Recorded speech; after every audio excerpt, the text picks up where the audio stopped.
Pali Papers. Da ciência à prática em cuidados paliativos.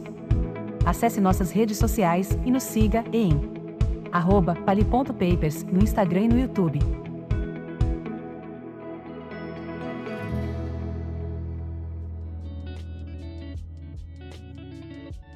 Olá, eu sou Claudinha Aia e estamos aqui juntos para o nosso 12º episódio do Pali Papers. Esse podcast que visa aproximar a ciência da prática em cuidados paliativos. E hoje eu tenho um assunto que me é bastante caro para trazer a discussão aqui no nosso podcast, que é a discussão a respeito sobre o local de morrer. E esse assunto veio à tona através de um artigo publicado por um médico muito querido meu, muito querido de muita gente, que é o Luiz Fernando Rodrigues. O Luiz Fernando, ele publicou junto com o Fernando Marcucci, junto com a Carla Corradi Perini e a Tânia Pastrana, em 2025, agora há pouco, em maio, um artigo na Discover Public Health com o título Fatores sociodemográficos associados ao local de morte da população brasileira e variações regionais de 2002 a 2022. Esse artigo, ele traz para a nossa análise questões muito importantes relacionadas ao local de morrer. Questões que são, talvez, bastante presentes no nosso imaginário, mas que os números e os dados desse artigo tornam muito mais reais e fazem com que a gente reflita realmente que tipo de assistência a gente está conseguindo prestar nesse Brasilzão afora, como eu gosto de dizer. Seja muito bem-vindo, Luiz Fernando. Obrigado, Cláudia. É um prazer grande para mim poder estar aqui com você também, pessoa querida nossa também. É uma satisfação muito grande poder falar sobre esse assunto, que é um assunto que a gente vem se debruçando já há algum tempo. Então é muito satisfatório, né, a gente poder abordar esse tema e as tendências, né, agora nessa época de implementação de Política Nacional de Cuidado Paliativo. Com certeza. Eu acho que o período não podia ser melhor do que esse, né, para a gente conversar sobre isso. Bom, eu queria começar dizendo o seguinte: não são poucas as pesquisas feitas a respeito das preferências de local para morrer de pacientes que estão gravemente doentes ou que estão vivenciando sua fase final de vida. E muitos desses pacientes, quando questionados, muitas dessas pessoas, quando questionadas, especialmente os mais velhos, eu posso dizer, eles têm um apreço muito grande pelo seu lar, têm um apreço muito grande por esse sagrado que é a sua casa. E muitos manifestam, até em testamentos vitais, em diretivas antecipadas de vontade, que gostariam de morrer em casa. E, inclusive, na minha diretiva antecipada de vontade, no meu testamento vital, está escrito que eu gostaria de estar em casa, junto com os meus cachorros, junto com a minha família, no lugar que é meu, que eu gosto, onde estão as minhas coisas que são importantes para mim. E as minhas pessoas que são importantes para mim. Mas eu coloco um adendo no meu testamento vital. Coloco que, para que isso aconteça, é preciso que existam condições que consigam me manter confortável e que deixem a minha família confortável. Que se por qualquer motivo uma dessas duas coisas não puder ser feita, não puder ser atingida, então eu aceito tranquilamente ir para uma instituição e aí coloco, né, que o mais próximo possível de uma casa, de jeito nenhum uma unidade de terapia intensiva, mas um quarto com janela, que eu possa ver o sol, né? Então, eu acho que viver, né, trabalhar com cuidado paliativo e conviver com muita gente que passou por essa condição, poder acompanhar o fim de vida em casa e o fim de vida dentro de hospitais, faz com que a gente realmente sinta que é um privilégio você poder partir dessa vida na sua cama, na sua casa, rodeado pelos seus. Isso realmente é um privilégio. E, como todo privilégio, ele tem um custo, né? Um preço, digamos assim, alto que precisa ser pago. E a gente, infelizmente, na saúde pública, no Brasil, ainda, com exceção de pequenas ilhas, né, de excelência, a gente ainda tem muita dificuldade de oferecer esse privilégio para as pessoas que não têm um recurso financeiro adicional para colocar no financiamento desse cuidado.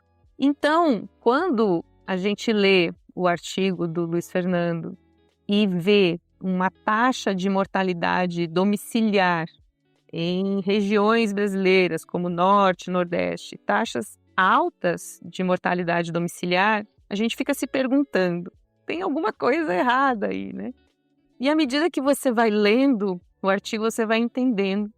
E é essa compreensão a respeito desses dados e também esses dados que a gente quer ouvir do Luiz Fernando hoje. Eu começaria perguntando por que surgiu esse interesse com este grupo, porque o Fernando Marcucci, se eu não me engano, é fisioterapeuta. Com a Tânia Pastrana eu até entendo, né? Mas por que com esse grupo? Por que esse assunto? E queria que você já emendasse nos contando também como é que foi essa coleta de dados, que tipo de metodologias vocês utilizaram, para que a gente possa começar a nossa conversa aqui de Pali Papers.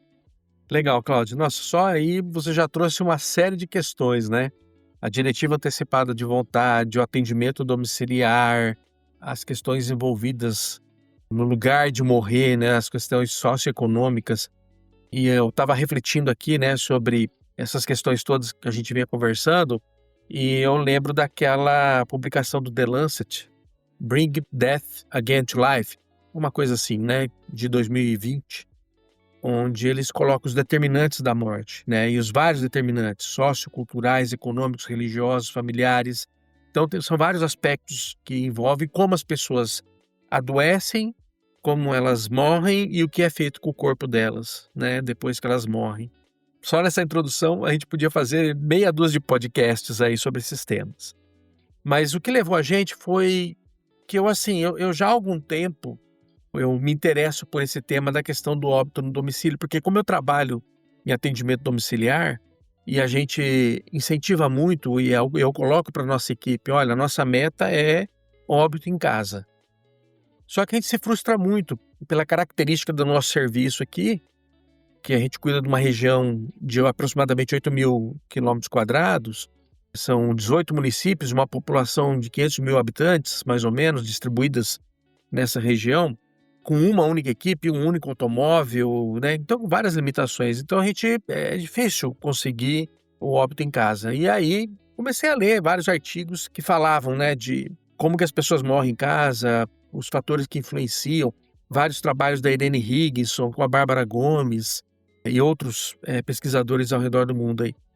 E um dia eu vi que o Fernando Marcucci, depois que ele terminou o doutorado dele em saúde pública, com orientação do Marcos Cabreira, inclusive é o meu atual orientador do meu doutorado, eles publicaram uma coisa semelhante, só que com dados ali só do Paraná, de Londrina especificamente, que é onde o Fernando mora, eu sou oriundo de lá, né?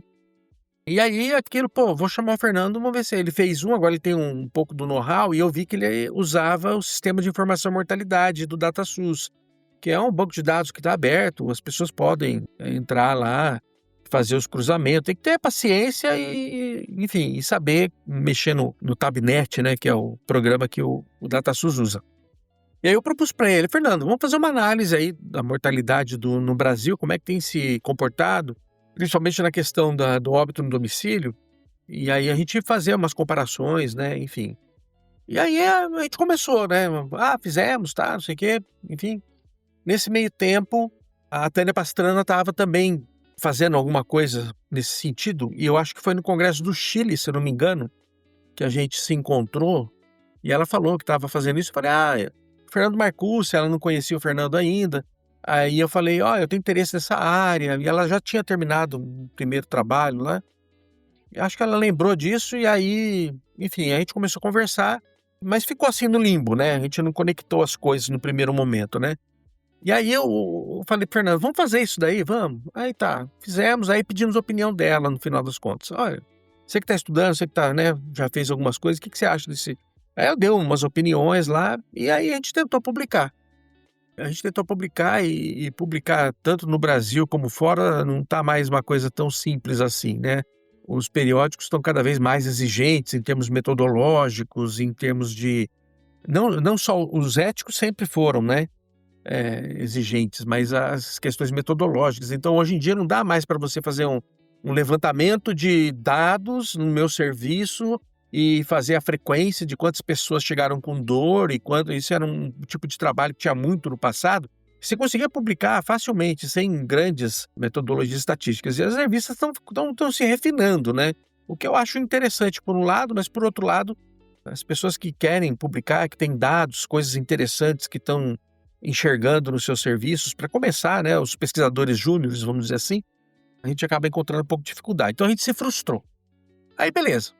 Aí passou um tempo, né? Daí o Fernando falou: olha, eu vou partir para o meu pós-doc e eu estou pensando a gente ampliar esse período de 2019 até 2022 e aí a gente avança nisso, né? Enfim, e aí ver se a gente consegue, dando uma melhorada nisso, publicar.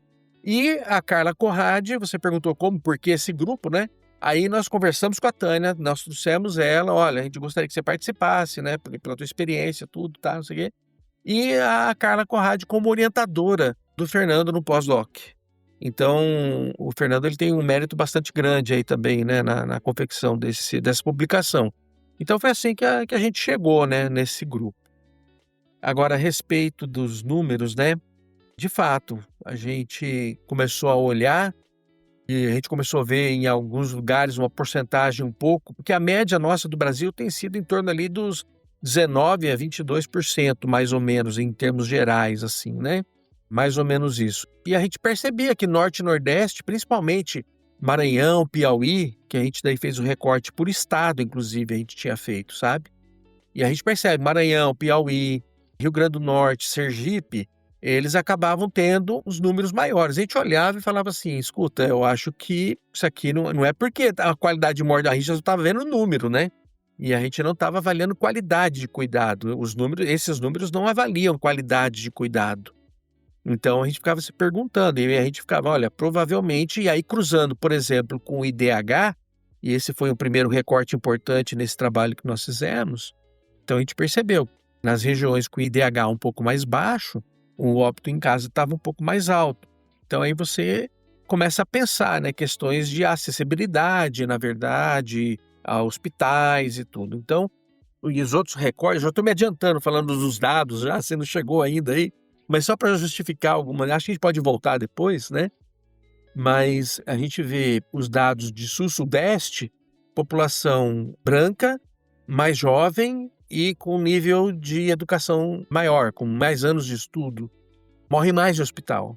Então, na verdade, o nosso padrão de cuidado, ele ainda é um padrão hospitalar. E se a gente pensar um outro aspecto dentro do perfil de todos os anos, que a Política Nacional de Atenção Domiciliar foi criada em 2011 e não tem faltado empenho por parte da CGADOM, né, que é a coordenadoria que faz aí o gerenciamento do atendimento domiciliar da política Melhor em Casa, né?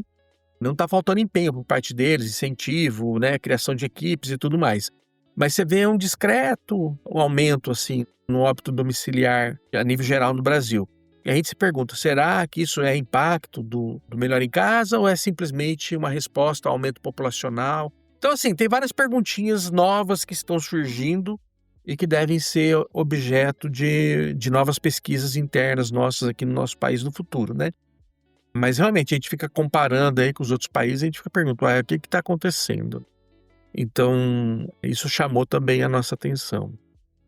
Eu acho que todos os comentários em cima desses números, né, eles são inferências, uma vez que os dados do sistema de mortalidade, ele oferece exatamente aquilo que a gente preenche na declaração de óbito, né? Ele não oferece nada além daquilo, mas como nós temos esse documento muito completo na realidade, né, que fala de raça, que fala sobre status marital, que fala sobre endereço, local do óbito, escolaridade. Então, esses dados que existem na declaração de óbito que nós médicos preenchemos, são os que alimentam esse sistema de informação sobre mortalidade, né, que é o SIM, que o Luiz Fernando estava explicando, que é público, que não requer nenhum tipo de credencial, né, para que você possa ter acesso. Ele gera esse sistema de informações, gera tabelas que são baixadas para que você trabalhe nelas do jeito que você quiser. E foi assim que foram construídos esses dados, pelo que eu entendi, né, Luiz Fernando? E em cima desses achados é que vocês se debruçaram para tentar entender o que eles significavam. Obviamente, dessa reflexão podem surgir projetos de pesquisa que acompanhem, né, populações reais, não que essas não sejam reais, né, mas esses são números, mas pessoas reais de uma forma um pouco mais longitudinal, ou que se possa olhar para o óbito de dentro dos locais, de dentro dos serviços de assistência domiciliar, de dentro dos hospitais, de dentro desses locais onde as pessoas acabam morrendo e alimentando todo esse sistema. Então, realmente, eu posso imaginar que a cabeça de vocês ficou fervilhando de novas perguntas. Mas eu queria que nós nos aprofundássemos um pouco mais, porque como a gente está num podcast e as pessoas, espero que fiquem curiosas para ler o artigo, né, a partir desse episódio, mas não estão vendo o artigo agora neste momento, né, e a gente precisa ajudá-los a criar essa imagem. Eu queria que você falasse um pouco mais a respeito dos resultados mais duros mesmo, antes da reflexão, em termos do que vocês viram em relação a uma maior taxa de mortalidade domiciliar relacionada a que aspectos sociodemográficos, geográficos dessa população que vocês estudaram de 2002 a 2022, que são, afinal de contas, 20 anos com uma pandemia no meio, né? Uhum. Então, assim, eu até fiz algumas anotações aqui para não deixar passar algumas coisas. A gente percebeu que no período da pandemia houve um incremento no número médio de óbitos bastante significativo. Foi um incremento nítido, e isso aparece no primeiro gráfico de tendência temporal, onde você vê nitidamente aqui, né, saltou de 900 mil mortes, em média, a nível hospitalar, ou é um total de 1.300.000 mortes por ano, para 1.800.000 mortes. Quer dizer, são 500.000 mortes a mais. Então, houve esse impacto de fato da pandemia, né? A pandemia não foi uma gripezinha, né? E o que isso impactou em termos de serviço de saúde, né? E aqui nós estamos pegando mortalidade, nós não estamos pegando a morbidade, que foram aqueles pacientes que ficaram muito tempo internados, aqueles que ficaram com sequelas, né? Enfim, isso aqui é só a ponta do iceberg, né? Apesar do efeito pandemia, a gente percebe que morte hospitalar ela continua sendo uma tendência no Brasil. E se a gente comparar o ano inicial, que foi 2002, aqui na nossa série, até 2022, né, são 20 anos, houve uma redução no óbito domiciliar de 23,5% para 20%. Né, uma queda aí de quase 3,5%. Eu acho que aí a gente pode fazer uma pequena parada aqui e dar uma analisada nisso. O que aumentou mais não foi o hospitalar. Na verdade, o que está aumentando significativamente é o óbito em outras instituições de saúde. E isso é uma coisa que chama atenção. E predominantemente, aí fazendo recorte das regiões, na região sul e sudeste. Como é que a gente interpreta? Aí, de novo, né, é interessante que você falou, são inferências. A gente precisa, de fato, se debruçar, se aprofundar, fazer estudos mais circunscritos em regiões específicas, em populações específicas, mas a região sul e sudeste, esse incremento nas mortes em outros estabelecimentos de saúde, elas têm chamado a atenção. Quais outros estabelecimentos de saúde? Principalmente LPIs, as instituições de longa permanência. E a gente sabe que a população brasileira está envelhecendo e cada vez mais estão se multiplicando essas instituições. Inclusive, a gente coloca na discussão, será que isso já seria a questão de uma diretiva antecipada de vontade que está aumentando? Eu ainda considerei, quando a gente discutia a redação do artigo, ainda falava pessoal, eu acho que diretiva antecipada talvez ainda não. Eu acho que ainda não está tão disseminado assim. Mas talvez não a diretiva antecipada formal, como a gente conhece, né? Que é aquela documentada, escrita, Mas talvez aquela informal do pai conversar com o filho, perguntar, né? Um pergunta para o outro, fala, olha, eu quero, gostaria de poder ficar em casa, de poder ser cuidado em casa, enfim. Então, eu acho que esse é um aspecto. Uma outra coisa que chama atenção é o perfil de mortalidade na faixa etária abaixo dos 20 anos e de 20 até 39 anos. O cruzamento dessa faixa etária com o local de morte. Essa faixa etária, ela morre mais em outros locais. É diferente, outras instituições de saúde e outros locais. Outros locais significa na rua, basicamente na rua em outros lugares desconhecidos ou ignorados. E, de novo, prevalece Nordeste e Norte. Ou seja, e aí nós fazemos outra inferência, que isso é resultado do processo de violência, porque morrer fora do ambiente de cuidado de saúde significa morrer de acidente ou morte violenta ou suspeita, que são as causas externas. Então, isso é uma outra realidade que precisa ser olhada. Eu acho que essa parte, né, do local especificamente, ela nos fala um bocado a respeito do que a gente quer refletir nesse episódio, né? Você falando agora a respeito de jovens com um aumento de mortalidade em locais não hospital, não outras instituições. Pessoas mais velhas e mais em região sul e sudeste também, morrendo em outras instituições que não hospitais. E tudo isso vai juntando com a nossa experiência, com aquilo que a gente tem visto, né? Como a gente olha estas coisas. E eu estava comentando com você até antes da gravação do episódio que há muito tempo eu tenho uma aula que eu falo sobre o melhor local para morrer, né? Qual seria o melhor local para morrer? E que em algum momento eu fiz exatamente esse levantamento de percentual de óbitos domiciliares por regiões no Brasil e me chamou a atenção exatamente a mesma coisa que chamou a atenção de vocês. Como em regiões que têm um IDH, como você citou, mais baixo, você tem um óbito domiciliar maior. E por que, né, isso estaria acontecendo? E assim, na minha cabeça veio direto a mesma coisa que veio na de vocês, exposta ali na discussão do artigo, que é a falta de acesso. Então, as pessoas não estão morrendo no hospital, não porque elas querem morrer em casa, como seria o meu desejo hipotético, né, numa situação hipotética futura.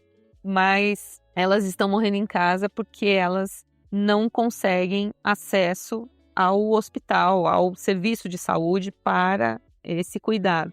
Seja porque elas moram em regiões muito distantes desses centros de cuidado, seja porque esses centros de cuidado, mesmo próximos, estão superlotados e com dificuldades N de conseguir ofertar. Mas o fato é que essas mortes estão acontecendo. E um idoso que morre em casa, não dá para imaginar que a maioria dessas pessoas tenha tido uma morte súbita. É pouco provável. Como o percentual de mortes súbitas no Brasil, assim como no mundo todo, é muito pequeno frente ao montante de mortes que acontecem, sendo a grande maioria delas fruto de um adoecimento que costuma acontecer ao longo de meses, anos, né? Às vezes muitos anos. Quando você fala de falências orgânicas ou doenças neurodegenerativas, a gente pensa que teve uma história, que essa pessoa teve uma história para chegar até a morte em casa.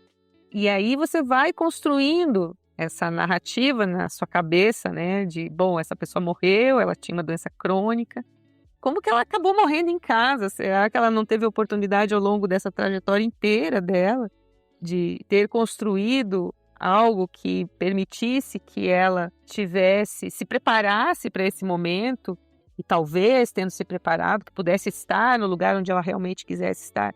E aqui eu sei que eu estou falando de uma forma meio confusa, mas é exatamente isso, sabe? Você vai construindo essa reflexão a respeito disso, que foi a maneira como eu fiz quando eu montei essa aula. E aí você chega, né? Bom, mas como ela teria tido essa trajetória diferente, como ela teria tido essa trajetória se ela não tem acesso ao tipo de cuidado que a gente advoga, né?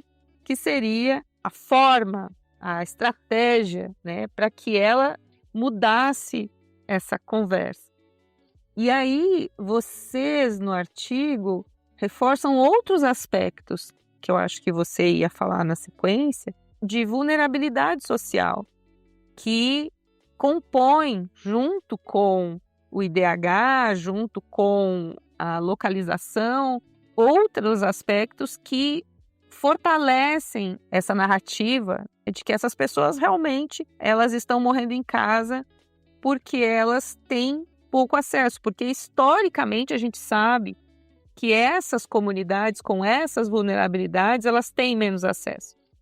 Então, quando você fala a respeito de populações indígenas, quando vocês falam a respeito de outros tipos de vulnerabilidades sociais, vulnerabilidades de N aspectos, mas que englobam a saúde, a gente só reforça essa impressão que fica muito forte à medida que vocês vão desenvolvendo a discussão do artigo, que pode ter suas críticas óbvias em relação a serem inferências, mas que eu acho que plantam de uma forma mais contundente essa imagem de um Brasil que está virando as costas, né, para as pessoas que estão gravemente adoecidas e que estão morrendo, muito provavelmente desassistidas nas suas casas, ou melhor, né, assistidas por aquelas pessoas que as amam e que se viram para cuidar delas, né, mas que definitivamente poderia ser muito melhor.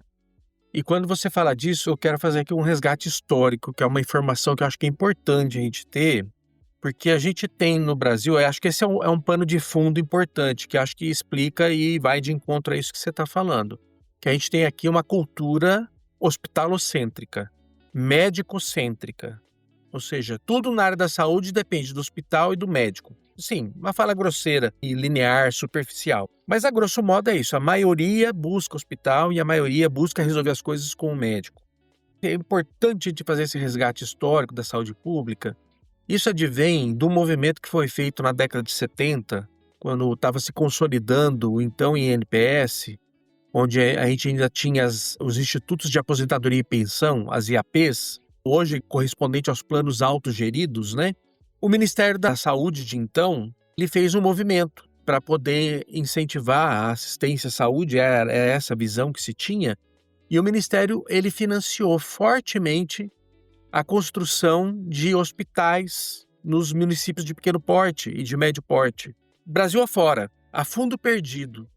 Então, o Ministério ele pagava para construir o hospital, para equipar o hospital e depois de equipado fazia o contrato e remunerava o hospital através das AIHs, o mecanismo que existe até hoje, né? As guias, né? As famosas guias de internação. E não se falava nessa época, não se falava em unidade de saúde, não se falava em território de saúde, não se falava em estratégia de saúde da família, era a medicina curativa e pouco falava-se da medicina preventiva ou de atender o indivíduo ali na sua territorialização.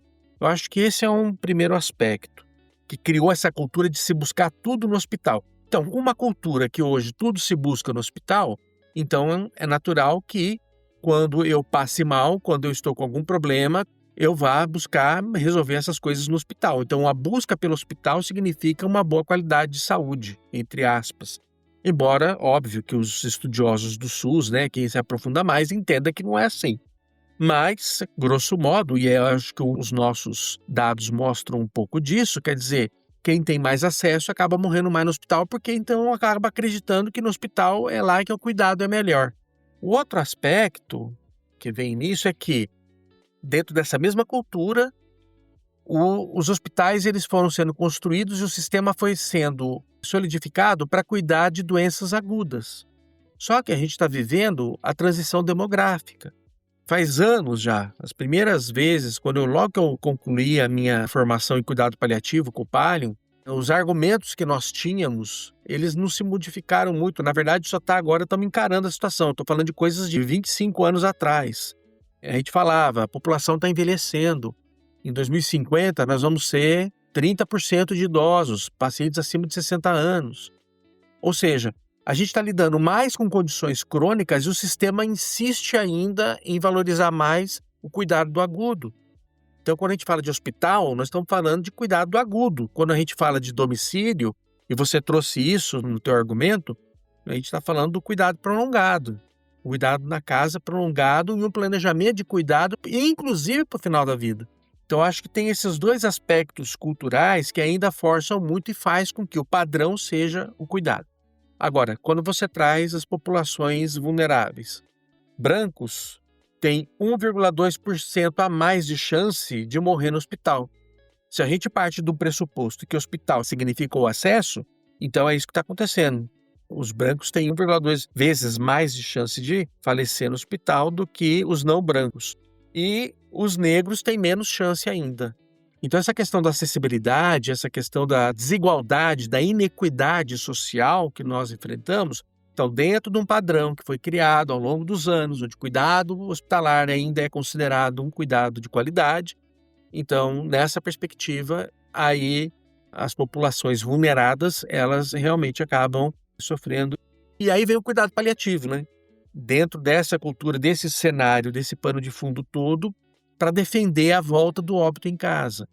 Aí a volta do óbito em casa, mas uma morte que seja assistida, que tenha dignidade, que tenha controle de dor, que cuide das preferências do paciente e todo aquele conceito de cuidado paliativo que a gente conhece. Uma morte que seja planejada e não que seja uma morte largada porque não tinha ninguém para cuidar, só a família se virando ali, fazendo a sua autocomunidade compassiva, sem ninguém estar ajudando ali, né? Só com compaixão e sem muita técnica.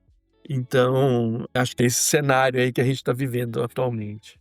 Eu acho que é bem importante que a gente deixe claro que nós não estamos aqui defendendo que a morte de qualidade necessariamente é a morte hospitalar. Pode parecer isso, que a gente está defendendo que 100% das pessoas deveriam morrer no hospital porque assim elas estariam morrendo melhor. Não, de forma alguma. Pelo contrário, é no lugar onde elas preferirem, né? Exatamente, é que hoje em dia a gente sabe que o acesso às ferramentas, medicações, equipe necessárias para que você tenha uma morte domiciliar bem cuidada em todas as possibilidades. Porque sim, vão ter várias pessoas nos escutando que vão dizer: ah, mas a minha avó morreu igual um passarinho em casa, não precisou de nenhuma medicação, ela era cuidada pela família. E claro, essa é uma morte sonhada na realidade, né? Por todo mundo. Poder ir se desligando dessa vida de uma forma suave, sem a necessidade de nenhuma intervenção. E é isso que nós, do cuidado paliativo, também gostaríamos muito de ver mais. Mas seja porque as pessoas adoecem muito mal, né? Elas são muito mal cuidadas ao longo da vida de fato, seja porque algumas doenças realmente são acompanhadas de sintomas muito desconfortáveis no seu fim de vida e que demandam estratégias de controlar esses sintomas, sem as quais o sofrimento é inexorável. E aí a gente está falando de dispneia, de dor principalmente, delírio, né? Assim, pessoas com delírios hiperativos. Quando você entra na Good Trip, né? Que nem fala aquele desenho lá que o professor Ferris sempre coloca nas aulas dele, né? Da Good Trip, da Bad Trip. Se você entra na Good Trip, né? No delírio hipoativo, né? Que você vai ficando sonolento, se desconectando. Essa é uma coisa muito suave, muito tranquila, mas infelizmente a gente sabe que não é para todo mundo. E a certeza de que a gente não tem ainda estrutura para atender essa outra, né, essa outra jornada em direção à morte que demanda assistência, a certeza de que nós não temos isso acessível no Brasil todo, e aliás, de novo, repito, né, apenas em pequenas ilhas de excelência, nos faz acreditar que realmente essa proporção grande de mortes domiciliares, como 28%, por exemplo, em determinadas regiões do Nordeste, representem muito mais desassistência do que desejo, né? E a gente está voltando nisso o tempo todo porque eu acho que essa é a grande mensagem desse artigo, que a gente precisa olhar para isso. E eu acho que estamos olhando. E aí eu acho que a gente chega no ponto, né, que eu acho que esse artigo cai muito bem no ano de 2025, pensando no quanto tem caminhado a implantação do Programa Nacional de Cuidados Paliativos. E aí eu aproveitaria esse momento, né, já para te passar a palavra, né, e te perguntar o que você está achando disso, como você está vendo as coisas acontecerem, quais são os principais desafios que você está percebendo aí nesse processo, porque a gente iniciou o ano bem animado, né, em relação a isso, mas tem visto uma certa demora para que a coisa comece a virar, ainda tem poucas equipes efetivamente implantadas, e eu acho que isso, no fim das contas, é o que vai começar a virar esse jogo do que foi publicado nesse artigo. Eu só queria fazer uma consideração antes, que eu não vou lembrar agora qual a referência, mas mesmo em países desenvolvidos, eu estou falando de países europeus, onde tem serviço de atendimento domiciliar muito bem estabelecido e solidificado, mesmo nesses países eles não conseguem atingir 100% ou uma grande porcentagem de local de preferência de óbito quando o óbito é na casa.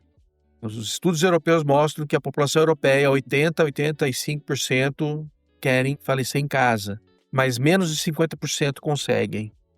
Quer dizer, o que dirá nós aqui? Tem um estudo de levantamento de preferência, foi feito inclusive até com o pessoal aqui de Barretos, do Carlos Paiva, né?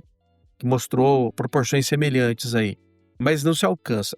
Bom, e aí a gente cai na história não só da política de atendimento domiciliar, mas também da política nacional de cuidado paliativo. E você me perguntou como é que a gente está vendo isso. De fato, está devagar, e aí é uma coisa que eu falo que não dá para gente separar as coisas, sabe, Cláudia? Eu até me perdoe, não é uma fala política no sentido de política partidária, tá? Mas se a gente não olha para o cenário político, a gente não consegue entender. A gente está vivendo uma era, quer dizer, já houve um contingenciamento lá em 2017, no governo Temer, de congelamento de gasto com o serviço público. Todos esses últimos anos, o governo tem sido pressionado a reduzir gasto público. O gasto público é uma gastança, principalmente no que diz respeito ao gasto social. Nós não somos os Estados Unidos, que tem um arcabouço legislativo, que tem taxas de impostos. Quer dizer, agora que está mudando poucas coisas, mas enfim. Mas eles têm um arcabouço legislativo, eles têm regras tributárias, eles têm regras econômicas para a criação de empresas, que é tudo muito fácil e favorece com que financiamentos aconteçam. Querer importar um modelo dentro de uma determinada estrutura, no modelo que nós estamos hoje, é dar tiro no pé. Quer dizer, você querer cortar gasto social nessa altura do campeonato é jogar um monte de gente no sofrimento. E aí tem gente que vai falar, isso é conversa de esquerdista, que quer continuar que tenha pobre, porque daí eles podem tirar, desviadinha gente, pelo amor de Deus. Eu acho que não se trata disso. Eu defendo que tem que ter responsabilidade fiscal, responsabilidade financeira, tem que, de fato, mas tem que olhar onde que você tem que cortar.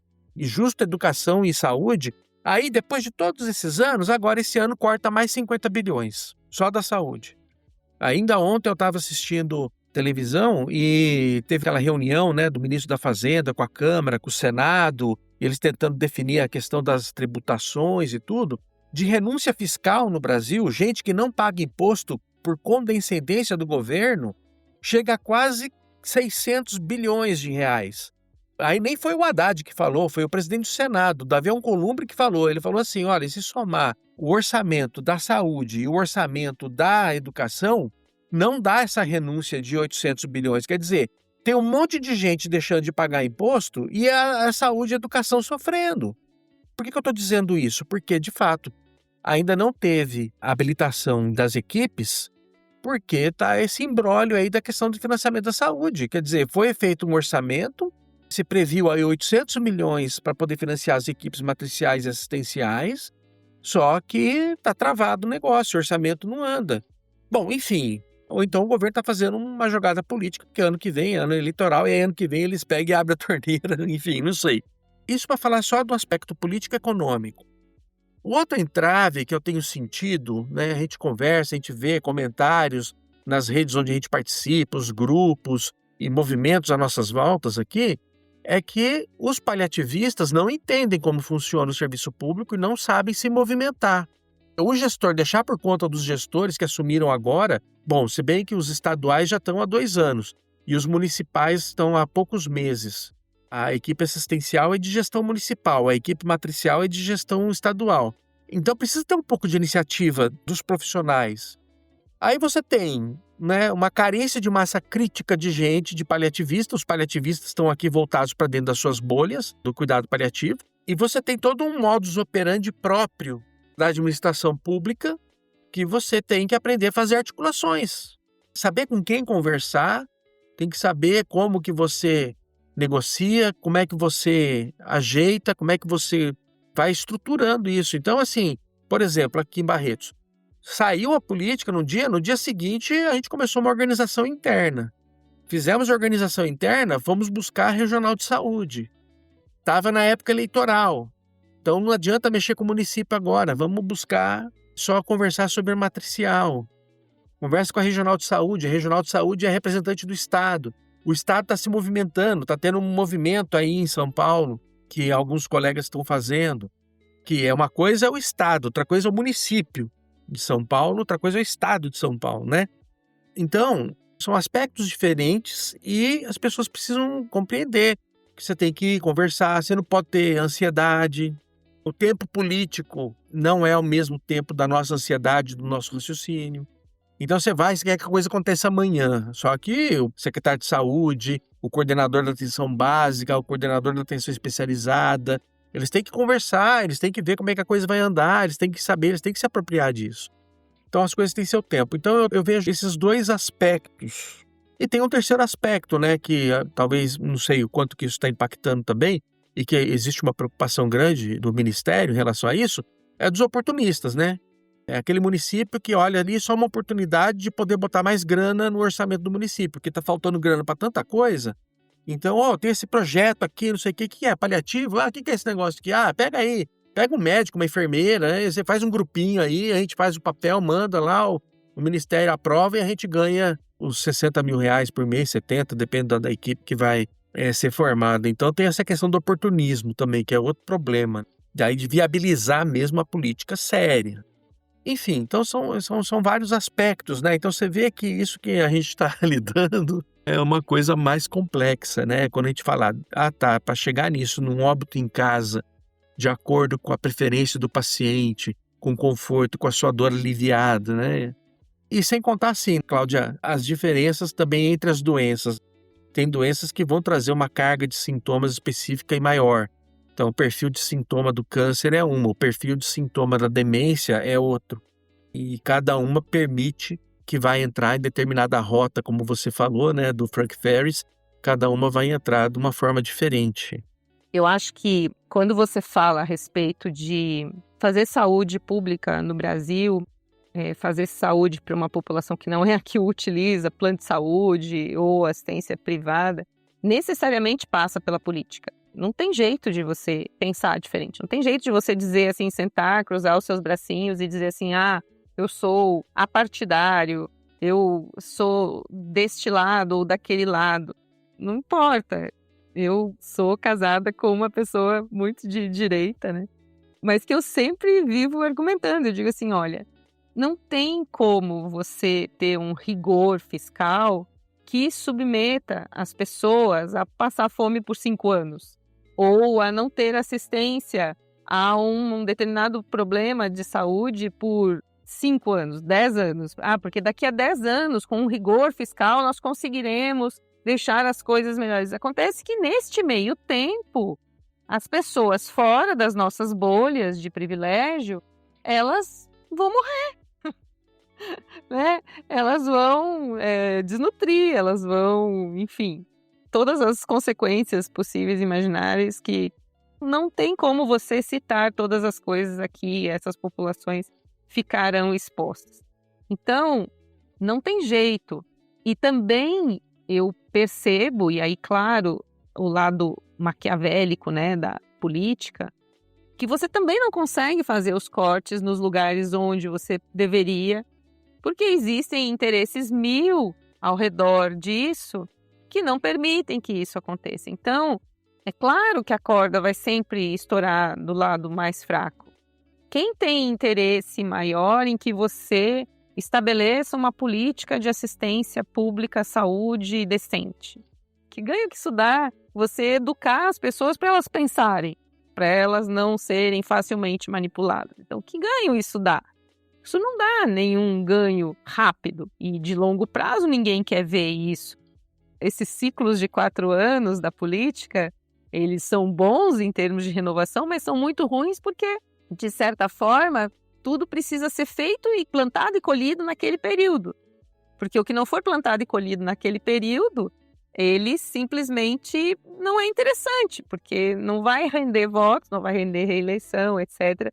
E precisa de pessoas muito sérias e comprometidas para deixar isso de lado e sacrificar, né, a sua herança política em nome de fazer as coisas como elas devem ser feitas. Então, uma conversa interminável essa, né? Acho que não dá para a gente deixar de falar.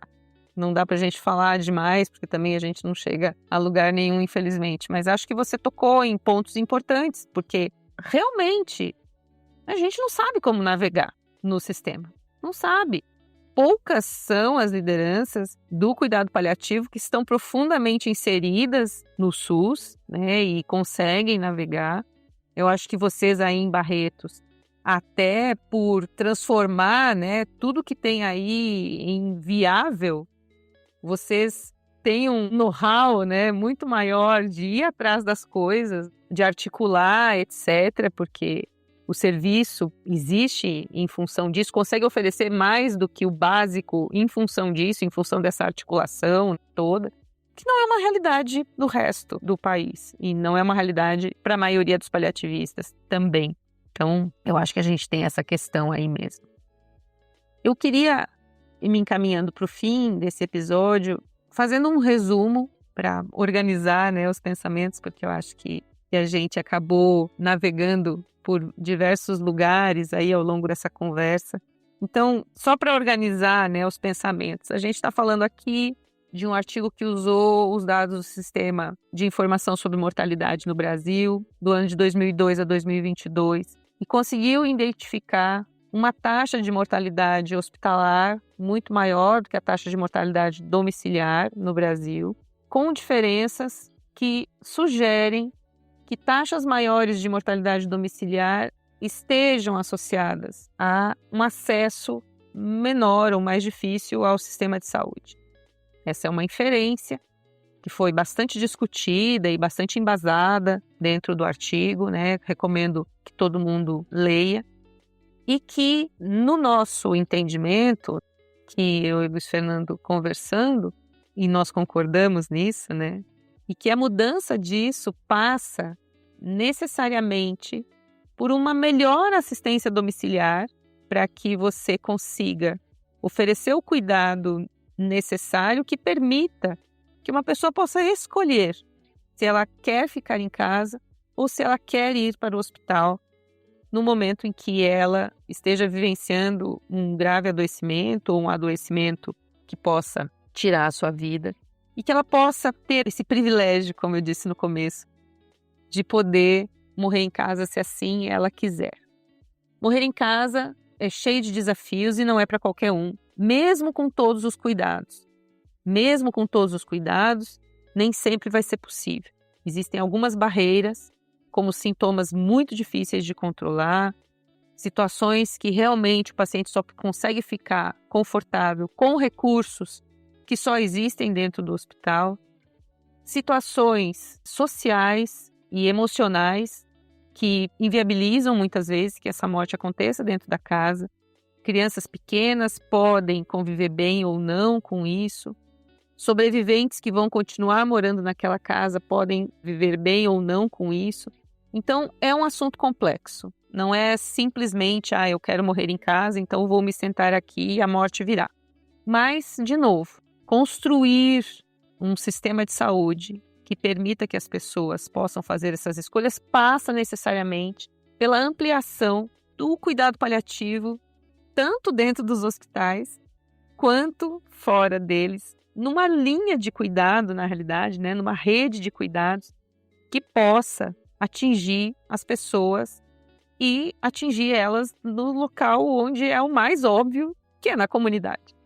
Então, enquanto a gente não conseguir crescer em direção à comunidade, a gente sim vai sempre precisar de cuidado paliativo dentro do hospital, a gente sim continua com uma taxa muito pequena de hospitais que têm equipes completas de cuidado paliativo, a gente sim, já que as mortes estão acontecendo dentro do hospital, a gente precisa garantir que pelo menos essas mortes que estão acontecendo dentro do hospital aconteçam com boa qualidade, porque não é uma verdade dizer que o fato da pessoa ter morrido no hospital, ela morreu melhor do que morrer em casa, é uma probabilidade grande, melhor do que em casa, mas não necessariamente bem. Porque ser melhor só quer dizer que você pode passar de 1 para 2, não de 1 para 10, em termos de qualidade. Mas aí, para a gente terminar, eu queria fazer uma provocação para o Luiz Fernando, porque nós dois, ele ainda trabalha fortemente com assistência domiciliar, eu trabalhei por 4 anos imersa na assistência domiciliar, só que o Luiz Fernando no público e eu no privado. E eu queria te provocar, assim, Luiz Fernando. Ok, e com todas essas dificuldades, é possível morrer bem em casa, no SUS? E eu vou falar se é bem possível morrer bem em casa, no privado. Olha, com todas as letras, eu vou dizer para você que sim, é possível sim morrer bem em casa no SUS. E eu digo isso não só porque hoje, igual você falou, você enalteceu muito o serviço aqui de Barretos, de fato, é uma das ilhas de excelência que a gente tem no Brasil. Eu acho que o que a gente faz aqui, a gente não pode também ficar falando muito, porque a gente sabe que não dá para reproduzir em todo lugar, tem toda uma característica, mas eu digo isso baseado também na experiência que eu tive em Londrina, porque em Londrina eu trabalhei no atendimento domiciliar público da prefeitura entre 1998 e 2011. Foram 13 anos. Aqui em Barretos eu já estou há 14. São 27 anos brincando disso. E esses primeiros 13 anos, a gente conseguiu fazer muito óbito em casa, lá em Londrina. E com uma qualidade que a gente acredita ser razoável, porque quando a família está em paz e ela te agradece depois, você volta na casa dela depois que o óbito acontece, faz a visita pós-óbito, e eles te contam, olha, foi assim, foi assado, às vezes tem uma ou outra dúvida, existe um sofrimento ali, mas é um sofrimento decorrente da perda, do apego, né? Os laços afetivos que estão se rompendo por conta dessa perda, mas raramente aqueles que optaram por permanecer em casa, raramente com arrependimento. Quando eles percebiam que existia algum sofrimento adicional, dentro de uma cidade que oferecia transporte emergencial, SAMU, enfim, a própria família, então, fazia acionamento da urgência e emergência pré-hospitalar e encaminhava para o hospital. E aí acabava acontecendo o óbito no hospital. Então, existe essa percepção também, né? Quer dizer, a própria família percebe, né?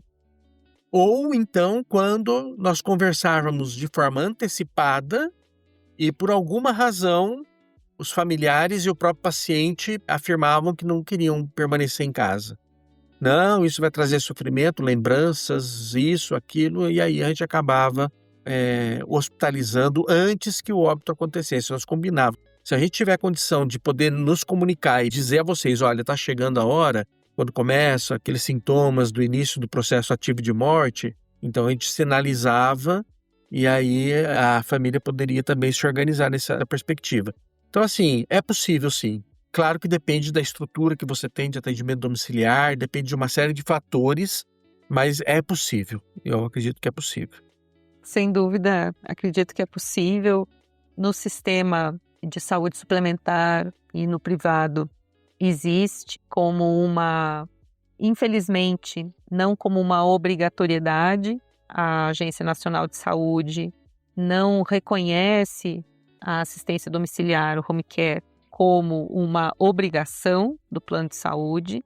Ela é uma liberalidade, então isso dificulta, num primeiro momento, que essa assistência domiciliar seja viabilizada pelo plano de saúde, mas cada vez mais nós temos operadoras que entendem que isso além de ser algo que qualifica a assistência, reduz custo para eles. Então, o custo da assistência hospitalar é muito maior do que o custo da assistência domiciliar.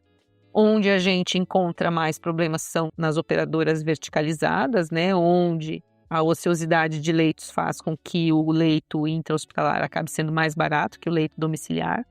Então, a gente vai encontrar esse tipo de dificuldade, mas uma vez que você consiga viabilizar isso, digamos assim, eu não tenho nenhuma dúvida que é totalmente possível, inclusive viabilizar controle de sintomas mais complexos, com a disponibilidade também de recursos mais complexos, como oxigênio suplementar, bombas de infusão, medicações injetáveis.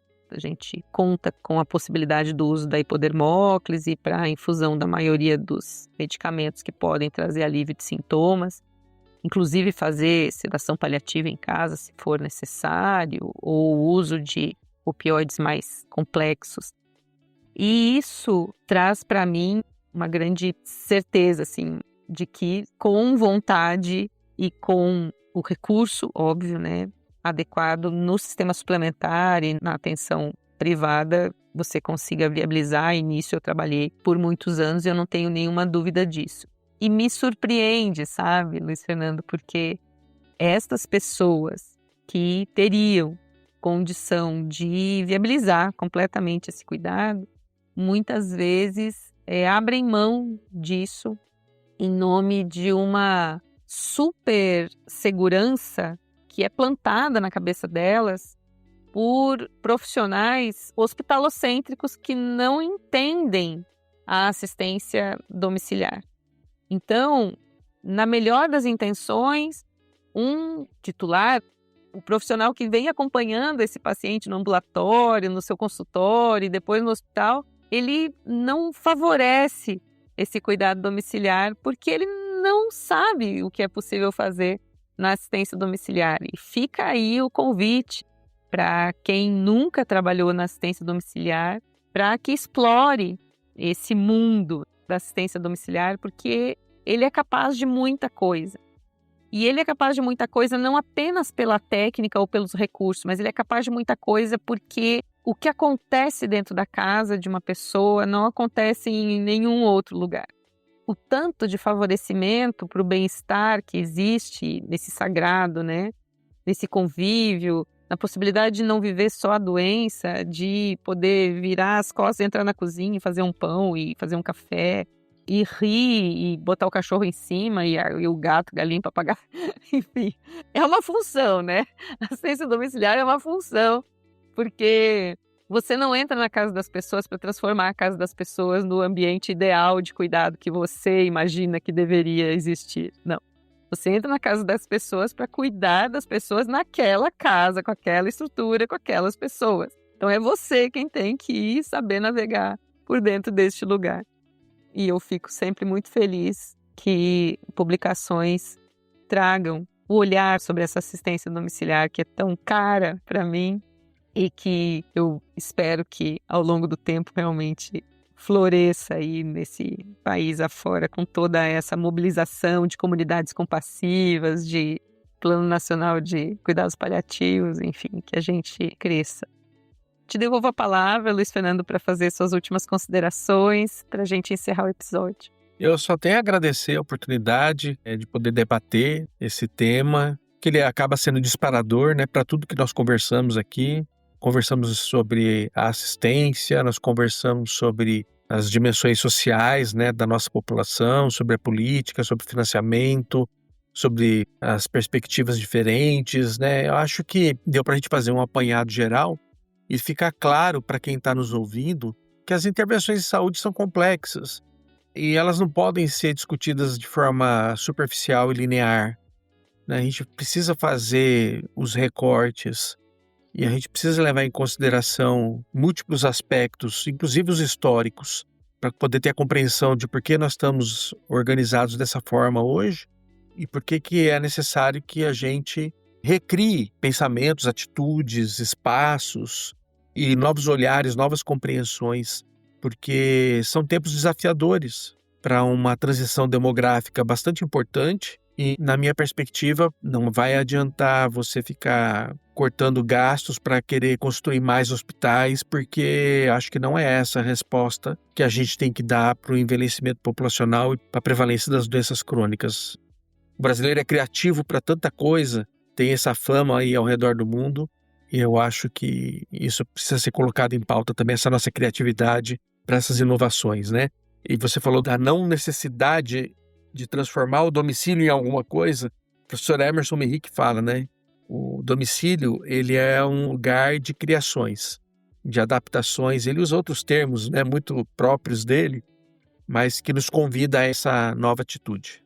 Obrigado mais uma vez. Muito bom poder estar aqui com você e compartilhar com os ouvintes do PaliPaper essas reflexões todas. Muito obrigada, Luiz Fernando. Muito obrigada a quem está nos escutando até aqui. Continue nos acompanhando nas nossas redes sociais, no Instagram pali.papers e no YouTube. Até o nosso próximo episódio. PaliPapers. Da ciência à prática em cuidados paliativos. Acesse nossas redes sociais e nos siga em @pali.papers no Instagram e no YouTube.